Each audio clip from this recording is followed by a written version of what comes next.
Halo para pembudidaya ikan, di video kali ini saya akan menyampaikan informasi mengenai cara membuat proposal bantuan perikanan untuk kelompok atau yang biasa kita sebut pokdakan.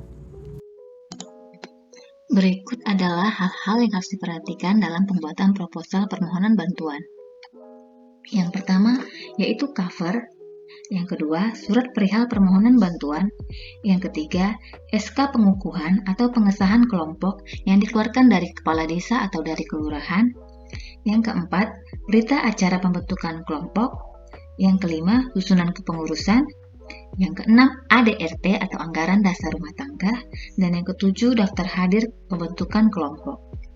Dan ada beberapa lampiran yang harus dilampirkan untuk melengkapi isi proposal.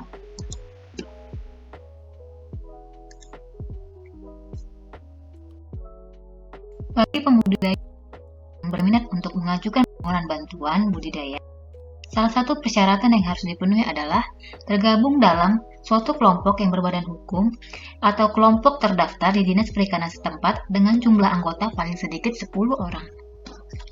Di mana pengajuan permohonan harus disertai proposal dan ditujukan kepada Dinas Perikanan setempat. Berikut saya akan menjelaskan sedikit tentang cara pembuatan proposal yang baik. Dalam pembuatan proposal, hal yang harus ditulis adalah 1. Cover, 2. Surat perihal permohonan bantuan, ketiga SK pengukuhan atau pengesahan kelompok bisa berupa dari kepala desa atau dari kelurahan, yang keempat berita acara pembentukan kelompok, yang kelima susunan kepengurusan, yang keenam anggaran dasar rumah tangga atau ADRT, yang ketujuh daftar hadir pembentukan kelompok. Kita akan membahas satu persatu. 1. Cover, di mana di cover ini kita akan membuat judul proposal permohonan bantuan, apa yang kita inginkan dapat berupa sarana atau prasarana. Kita sertakan dengan nama kelompok, nama desa tempat budidaya kita berada, nama kecamatan dan kabupatennya. Yang kedua, surat perihal permohonan bantuan. Di sini yang perlu kita lampirkan adalah tanggal pembuatannya, tujuannya kepada siapa, yaitu kepada Bapak Bupati atau kepada wali kota setempat, nomor, lampiran, dan perihal. Di perihal ini kita dapat menulis permohonan bantuan budidaya, apa yang kita inginkan. Ini adalah formatnya, dapat diganti sesuai kebutuhan. Ditandatangani oleh ketua, sekretaris, dan bendahara, diketahui oleh penyuluh perikanan dan kepala desa atau kelurahan setempat. Yang ketiga itu SK pengukuhan dan pengesahan kelompok berupa dari desa atau kelurahan. Ini formatnya sudah terlampir, kita tinggal mengganti kebutuhan seperti nama kelompok, kita ganti sesuai kelompok kita, dan ditandatangani oleh kepala desa atau lurah kecamatan, dan distempel. Yang ketiga, yang keempat, berita acara pembentukan kelompok, di mana di sini tercantum pada hari apa, tanggal dan bulan berapa itu dibentuk kelompoknya, nama desa atau kecamatannya, dan terlampir juga ketua, sekretaris, dan anggotanya. Ditandatangani oleh ketua, sekretaris, bendahara, dan diketahui oleh penyuluh perikanannya. Yang kelima, susunan kepengurusan, dapat kita buat di sini desa, kecamatan, kabupaten, provinsi, mengikuti format yang terlampir. Nama anggota dan ditandatangani oleh ketua, sekretaris, bendahara, ketahui penyuluh, dan kepala desa.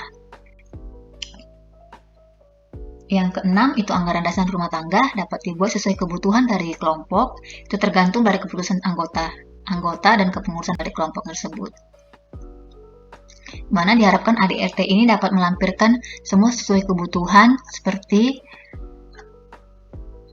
syarat keanggotaan, hak dan kewajibannya, pemberhentian anggota, pelaksanaan rapat, dan aturan-aturan tambahan.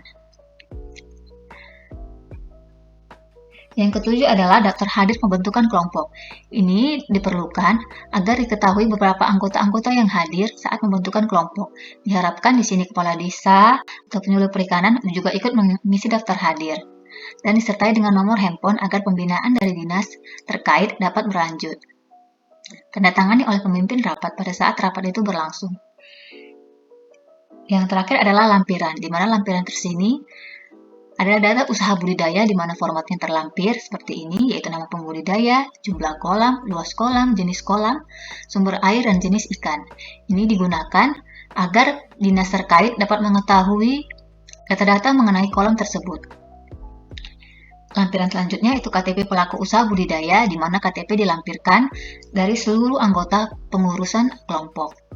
Kartu keluarga juga seperti itu, dokumentasi kegiatan kelompok, dan dokumentasi pembudidaya kolam tiap pelaku usaha budidaya. Dimaksudnya di sini adalah pembudidaya berfoto di depan kolamnya, dan kegiatan tersebut juga didokumentasikan.